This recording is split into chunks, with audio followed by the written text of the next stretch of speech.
Okay, a little bit of background to this. I met Ravi a few months ago in the context of the death penalty campaign.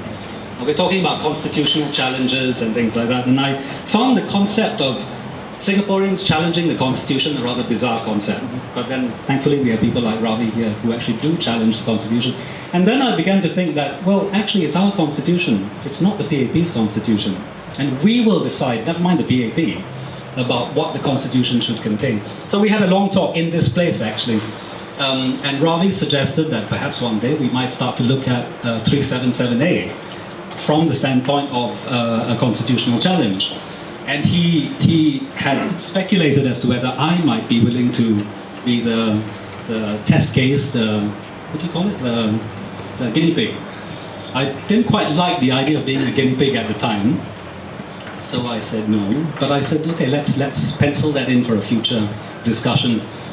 Events then overtook us because there was an actual prosecution a few months ago that Ravi is acting for. And there's prosecution under Section 377A. Now this is in the light of the government having said in 2007 that they were not going to invoke that section 377A. And in fact, Lee Kuan Yew had made that statement as early as 1998. That's 12 years ago now.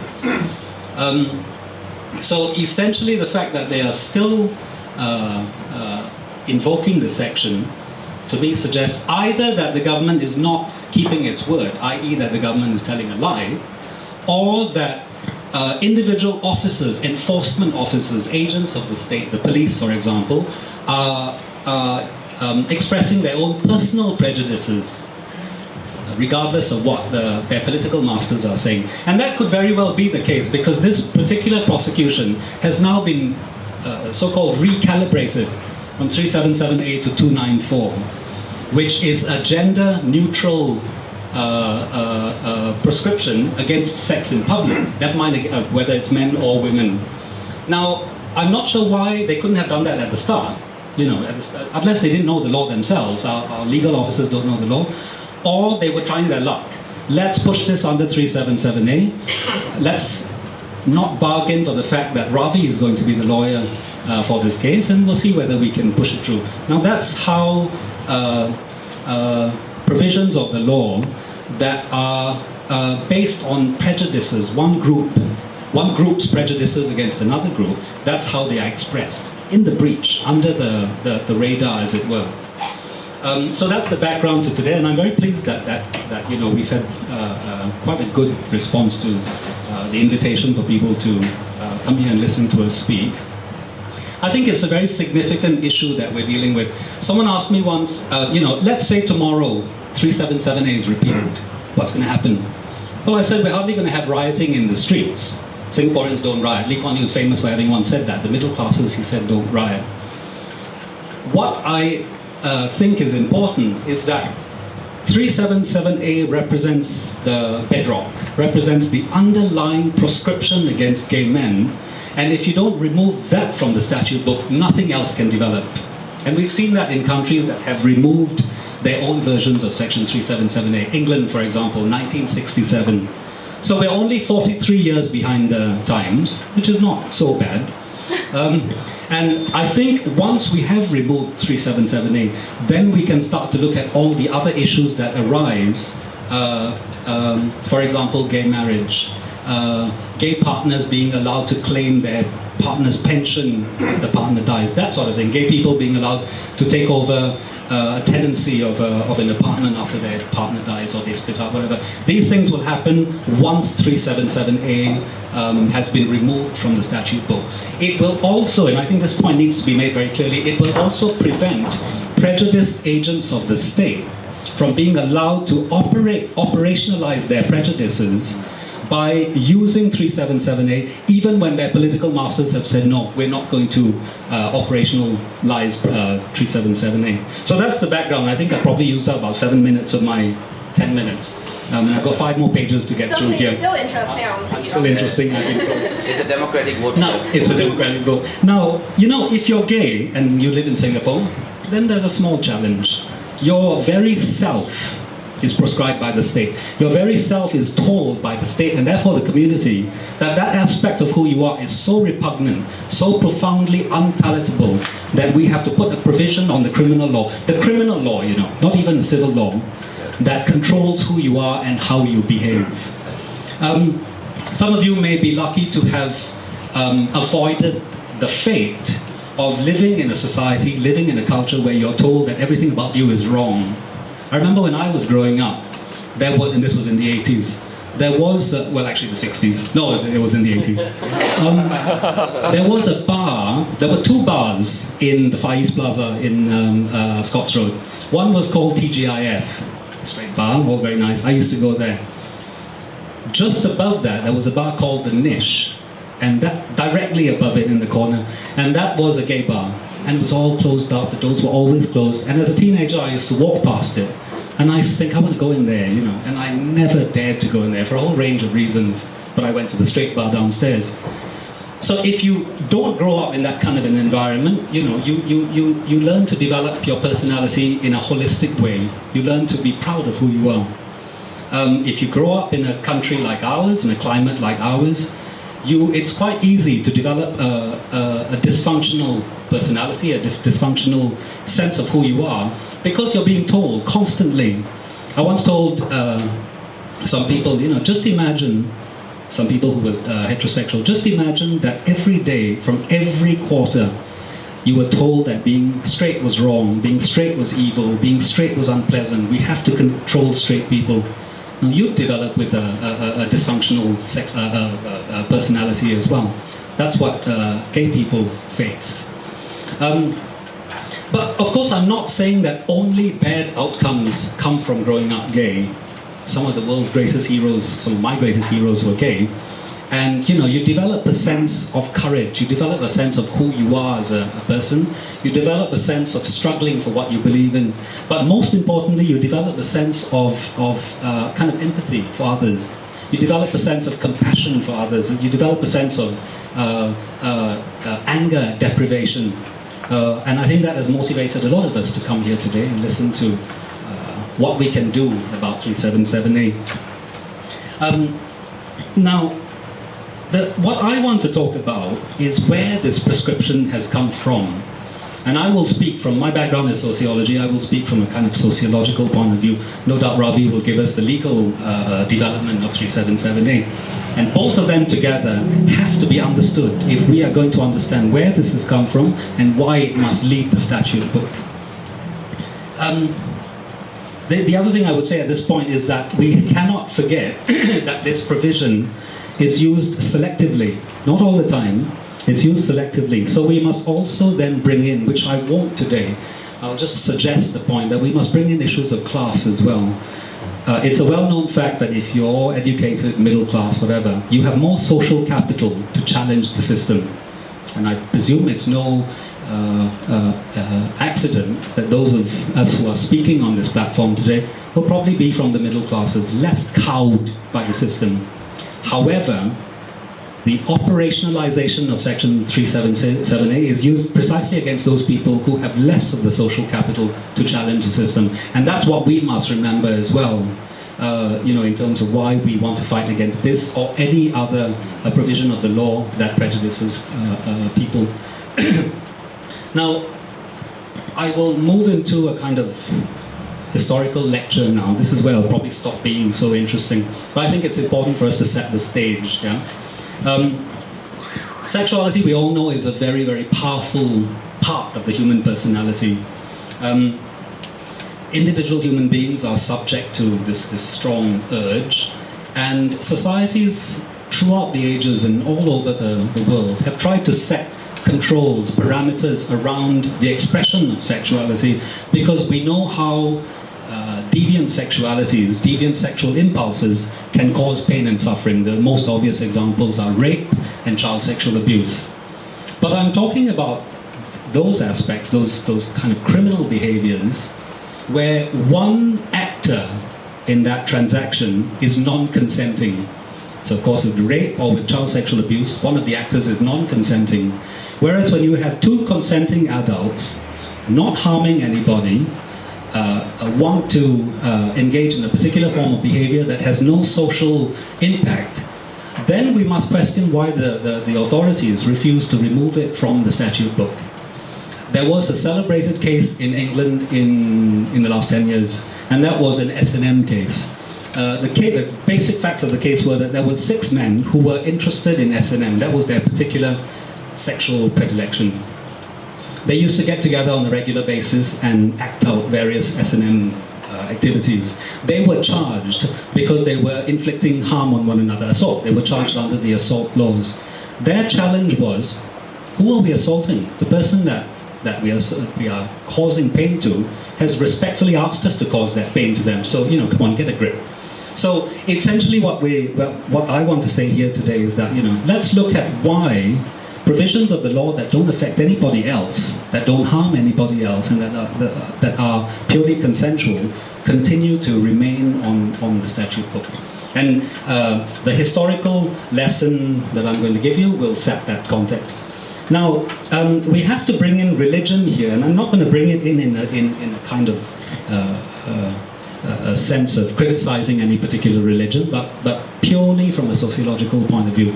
The 3 principal religions that have had significant prescriptions against deviant sexual behavior and controls over non-deviant sexual behavior have been the Mosaic religions. Judaism first, then Christianity, and then Islam. And essentially all religions state that in order to access God, if you like, in order to access those higher aspects of the human personality that allow you to commune with God, you have to manage, suppress, control the baser elements, of your animal nature, if you like. So teachers have down the ages, the Buddha being a very good example, had said that there needs to be a structure of behavior, a structure of activities, where we are led from a position of animal behavior to higher forms of behavior, and the movement has to happen. The starting point for that movement has to happen in the gradual control of these animal instincts. Right? Because if you're, the basic argument is, if you're only interested in your animal instincts, you can never access religion, access God. So religious teachers at down the ages taught these ideas, control, meditation, control of the appetites, and all this sort of thing. And they were, at the time, purely exhortations, purely advice, purely suggestions. This is what you can do if you want to access God, or however you want to call that concept. Gradually then, as these religions kind of moved from purely religious forums into the secular field, and we had that with all these 3 religions, right? Because the European tradition, for example, their legal systems are fundamentally based on Christian ideas. The Sharia system, of course, fundamentally based on Muslim ideas, and then the Jewish prescriptions as well.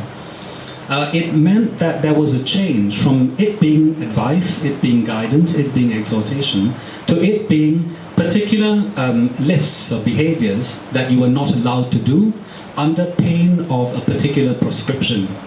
And all these religions, it's no accident that these religions all have an afterlife kind of outcome. If you're good, you go to heaven. If you're bad, you go to hell. So you have that purchase. Firstly, you cannot behave in a particular way, otherwise you're going to go to hell. And then when there was the transfer from the religious realm to the secular realm, the secular arm of the state then took on the responsibility of policing these behaviors. Now, some of these behaviors, of course, are good for society. Thou shalt not kill is a very good example of it. It's not very nice to kill people. So, and it can cause serious social problems. So that's good. However, when we have those prescriptions that, as I said, have no impact on other people, then we have to ask what's happening here. Now, it's interesting then, I'm coming to the end of my historical lecture, it's interesting then that in those countries where you no longer have prescriptions against consenting homosexual behavior are precisely those countries that were that kind of operated within the Enlightenment tradition. The tradition that said, actually, let's stop looking to holy books and God and all these kinds of things for justifications as to how we should live. Let's look at it from an evidential point of view. Does the evidence stack up? If it stacks up, yes. So a good example would be murder. Murder by anybody's evidence and definition is a bad thing. When these countries then turned their eye towards victimless crimes, if you like the prescriptions against sexuality, they then realized that, well, actually, there's nothing here that the law can justify. So that was the first thing, the first move to removing 377A kind of things from the statute book. The second thing is democracy. The fact that individual groups, gay men, lesbians, transvestites, transsexuals, whoever, were able to operate within the political sphere, place their concerns, needs, and priorities on the political agenda in the political space, and then move society along through the ballot box or through the other civil society tools, move society along to the point where these offending provisions were removed from the statute book. So two things here, the Enlightenment and democracy. That's where we have a problem in Singapore. Firstly, of course, I don't have to go into the curtailments to democracy. I don't think this is the right forum. I think most people here will be aware of the difficulties we have with transactional democracy. The second thing is the Enlightenment. Now, we are often told by our leaders that Singapore is a conservative society, and therefore, being conservative, we are all opposed to homosexuality, therefore it has to remain on the statute book. Now, if we look at the historical record, actually, those cultures which have been less opposed to deviant, if you like, sexualities, have precisely been our cultures. There are long traditions in Chinese culture, in Indian culture, in Malay culture, of non-traditional sexualities, if you like, right?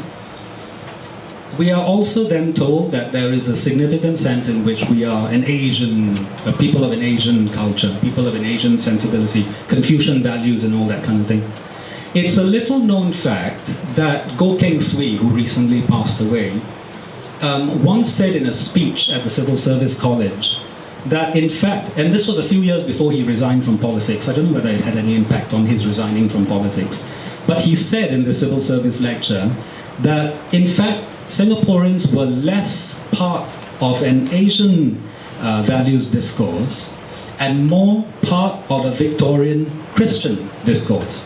Now that makes a lot of sense, and people have argued this in relation to other colonies as well. For example, in India, you have all the artistic representations of topless women and people having sex, the Kama Sutra and all that.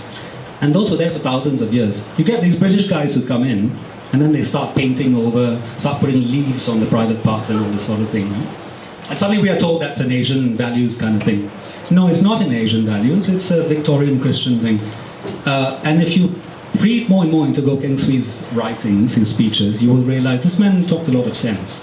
This man was far more of a, he had the benefit of not having come from a religious or a traditionally King's Chinese background, right? And he made this point, which I think was an important point to make. Being Victorian Christians in our outlook is based in our history as well. Now, if you think about it, the vast majority of our decision makers come from a small group of schools in Singapore. RI, SJI, St. Patrick's, the ACS. It's often said people who run Singapore come from RI, people who own Singapore come from ACS. Very true. All of these schools were founded explicitly or implicitly upon Victorian Christian values.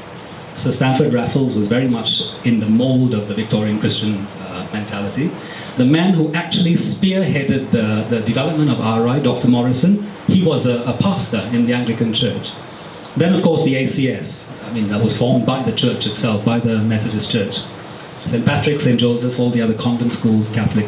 Now, all our leaders come from these schools, so they imbibed the values and virtues that were taught to them by these priests and pastors and brothers from these various schools, all these lay people who were firmly set within the Christian tradition. So we come to the present day, and you'll be pleased to know my lecture is finished. We come to the present day, and we have this 377 on the statute book. Okay, I'll turn one page, which is good. Yes, and of course I'm not painting a very blissful picture of all Asian societies as being all embracing. Of course, I'm painting a rather a broad brushstroke kind of picture of the historical development. Now,